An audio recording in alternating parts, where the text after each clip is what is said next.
Vistos para otra inmersión profunda. Hoy nos adentramos en la historia de Juan Vallejo Corona, un asesino en serie mexicano condenado en los Estados Unidos. Y para desentrañar este caso, vamos a usar su entrada de Wikipedia en español. Un caso, como bien dices, que toca temas como la inmigración, la salud mental, un crimen atroz y un proceso legal bastante complejo. Totalmente. Es una mezcla de factores que nos puede dar una idea de esa época y de la complejidad de la mente humana. Sin duda. Entonces, nuestro objetivo hoy es sacar de esta fuente los hechos más importantes y la cronología del caso de Juan Corona para que nuestros oyentes lo entiendan de forma clara y concisa. Perfecto. Empecemos por el principio, por su vida temprana y su llegada a Estados Unidos. Juan Vallejo Corona nació en Autlán, Jalisco, México, el 7 de febrero de 1934 Ajá. y emigró a Estados Unidos en mayo de 1953, animado por su medio hermano, Natividad Corona. Ya. Se instaló en Yuba City, California, se casó y tuvo 4 hijas. Vale. Y en Yuba City trabajaba como contratista de mano de obra. O sea que básicamente reclutaba y proporcionaba trabajadores, la mayoría inmigrantes mexicanos, a los agricultores de la zona. Exacto. Era una fuente de mano de obra barata, como dice la fuente. Sí. ¿Qué nos dice esto sobre el contexto de la época? Pues nos habla de la realidad de muchos inmigrantes en esos años, buscando una vida mejor en el trabajo agrícola, a menudo en condiciones difíciles. Claro. Y el hecho de que Corona fuera un intermediario en este sistema lo coloca en una posición particular dentro de esa comunidad. Interesante. La fuente también menciona que al principio lo describían como un hombre de familia tranquilo, que iba a la iglesia y que no maltrataba a sus trabajadores. Y Esto contrasta mucho con la terrible realidad que se descubriría más tarde. totalmente. ¿Cómo podemos entender esta dualidad? Bueno, es algo que vemos en muchos casos así. Sí. La fachada de normalidad puede ocultar una realidad muy oscura. Ya. Quizá que era su forma de integrarse, o lo que es más inquietante, una máscara para ocultar sus impulsos. Sí. Y luego está la figura de su medio hermano, Natividad. Sí. Era dueño del Café Guadalajara en Marysville y tenía fama de ser homosexual y violento. Ajá. Llegó a vender su negocio y regresó a México tras ser demandado por un joven que resultó herido en su local. Sí, Esta figura será importante más adelante, ¿verdad? sin duda. Vale. Pero antes de llegar a los crímenes, hay que mencionar que en 1956, Juan Corona fue diagnosticado con esquizofrenia y recibió terapia de electrochoques. Correcto. En aquella época, el electroshock era un tratamiento psiquiátrico habitual. Sí.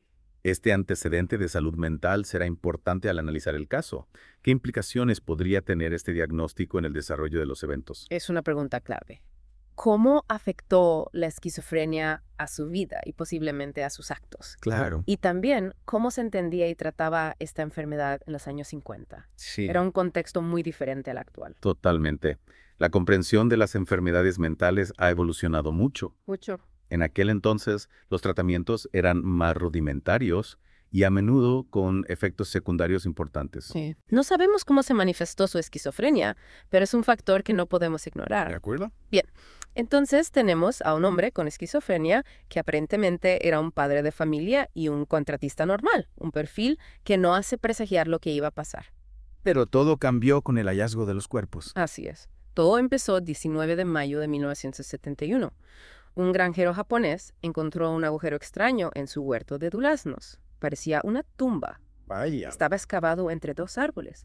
Cuando regresó esa noche, lo encontró lleno de tierra y llamó a la policía. Y al excavar encontraron el cuerpo de Kenneth Whitaker, Sí. un hombre blanco y delgado que había sido golpeado en la cabeza y apuñalado en el pecho. Brutalmente. Un detalle escalofriante es que encontraron pornografía homosexual entre sus pertenencias. Sí. Esto llevó a la policía a pensar en un móvil relacionado con su orientación sexual.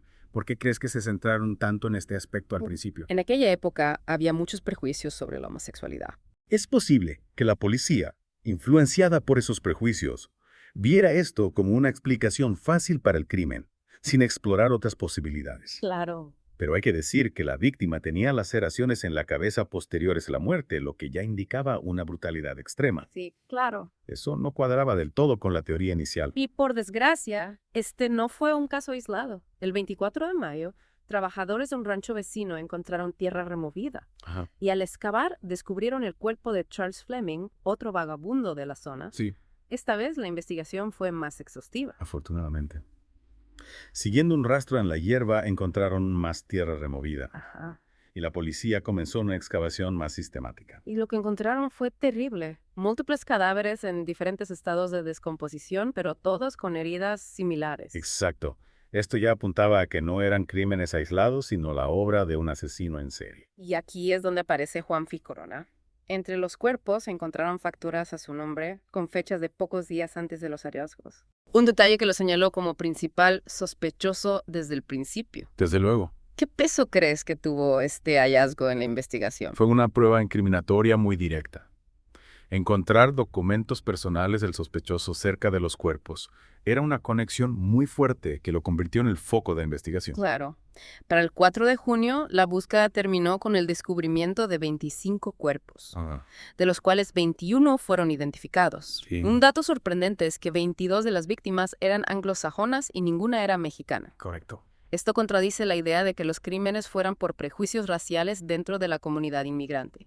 ¿Qué otras posibles motivaciones podríamos considerar? Es una pregunta difícil. La ausencia de víctimas mexicanas sugiere que la motivación no era étnica. Ya. Podría tratarse de víctimas vulnerables que Corona encontraba en su trabajo, hombres sin hogar o con pocos recursos. Claro. La pornografía homosexual encontrada en la primera víctima dio pie a una teoría sobre encuentros sexuales que terminaban en violencia. Pero nunca se probó la homosexualidad de Corona, así que hay que ser cautelosos con esa hipótesis. De acuerdo. Quizás la clave esté en su inestabilidad mental y en impulsos oscuros que no podemos comprender del todo. Es posible. Además de las facturas, encontraron un recibo bancario a nombre de Juan Corona, que en estas pruebas fue acusado y arrestado. Pero la investigación también reveló algunas inconsistencias. Sí, es importante mencionarlas. Vale. Se encontraron restos de sangre en su furgoneta, pero pertenecían a un trabajador herido que él había transportado antes. Ajá. En su machete, que se supone que usó en los asesinatos, no se encontró sangre. Vaya. Las huellas de neumáticos en el lugar no coincidían con las de su furgoneta. Ya. Y una bala hallada en un cuerpo no era de su pistola. Además, Corona usaba muletas en la época de algunos asesinatos, lo que plantea dudas sobre su capacidad física para cometerlos sin ayuda o sin dejar más rastros. ¿Por qué crees que estas inconsistencias no impidieron su condena? Buena pregunta. Quizás el peso de las facturas y el recibo encontrado cerca de los cuerpos fue tan grande que eclipsó estas otras pruebas. Es posible. O tal vez la policía y la fiscalía estaban tan convencidos de su culpabilidad que no investigaron a fondo estas otras pistas. También podría ser. En fin, el juicio contra Juan Quipa Corona se llevó a cabo. Sí. Fue un proceso luego costoso y complejo porque lo juzgaron por los 25 homicidios a la vez. En lugar de seleccionar algunos casos. Exacto. Como se suele hacer para simplificar los juicios. Al principio, Corona tenía un defensor público, pero lo cambió por Richard Hawk, un abogado privado. El acuerdo fue bastante inusual. Hawk recibió los derechos literarios de la historia de Corona y hasta lo eximieron del secreto profesional. ¿Qué implicaciones éticas tiene un acuerdo así? Un acuerdo así plantea dudas éticas sobre el conflicto de intereses. Un abogado que cobra por el interés mediático de la historia de su cliente podría priorizar la espectacularidad del caso por encima de la mejor defensa posible. Sin duda. Y la estrategia de Hawk fue también muy polémica. Decidió no usar la defensa de insanía a pesar del diagnóstico de esquizofrenia Ya veo. y no llamó a declarar a ningún psiquiatra. Durante su detención, Corona sufrió 2 ataques al corazón, lo que complicó más el proceso. ¿Por qué crees que la defensa no exploró la vía de la enfermedad mental? Es difícil saberlo sin más detalles.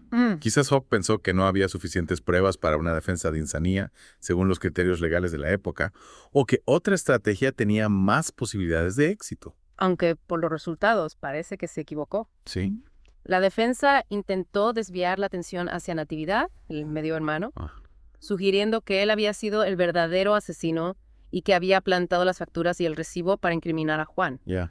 Pero Natividad nunca testificó, lo que debilitó esta teoría. Claro. A pesar de la especulación inicial sobre una motivación sexual por la pornografía encontrada en la primera víctima, nunca se probó la homosexualidad de Juan Corona. Al final, en 1973, tras 45 horas de deliberación, el jurado declaró a Juan F.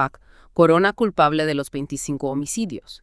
Fue condenado a 25 cadenas perpetuas con posibilidad de libertad condicional tras 7 años. Sí. Esto se debe a que en ese momento la Corte Suprema de California había declarado inconstitucional la pena de muerte. Correcto. Pero la historia no termina ahí.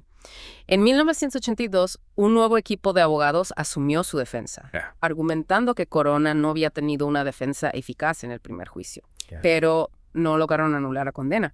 ¿Qué implica para un caso que se argumente una defensa ineficaz tantos años después? Muestra la importancia de un juicio justo desde el principio.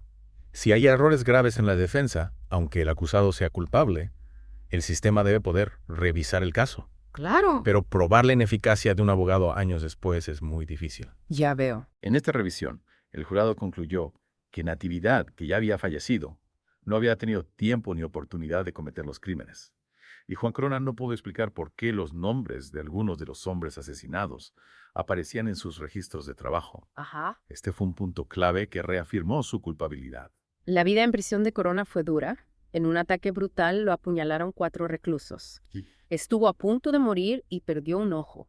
¡Qué barbaridad! A pesar de esto, siguió cumpliendo condena en la prisión estatal de Corcoran, en California. Sí. En sus últimos años, su salud empeoró, padeció demencia senil y su estado se deterioró. Ya.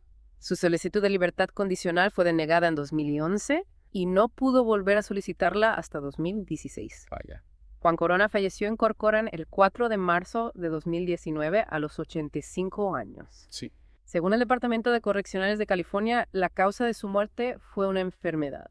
El caso de Juan Corona nos muestra la complejidad de comportamiento humano y las consecuencias del crimen violento. Desde sus inicios aparentemente normales hasta los horribles descubrimientos y las batallas legales, los detalles son muy perturbadores. Totalmente. Y el hecho de que ninguna víctima fuera mexicana, a pesar del origen de Corona y la especulación inicial sobre encuentros homosexuales, añade misterio a las motivaciones de estos crímenes. Absolutamente. Y teniendo en cuenta la confusión inicial en la investigación y los intentos de la defensa de implicar a Natividad, este caso nos hace pensar. ¿Qué nos enseña sobre los prejuicios en una investigación? Sí. Y sobre la importancia de ser rigurosos al examinar las pruebas sin dejarnos llevar por las primeras impresiones. Totalmente de acuerdo. El caso de Juan Corona, el asesino del machete, sigue siendo un enigma en muchos aspectos. Sin duda. Y hasta aquí nuestra inversión profunda en este caso. Esperamos que os haya resultado interesante. Hasta la próxima.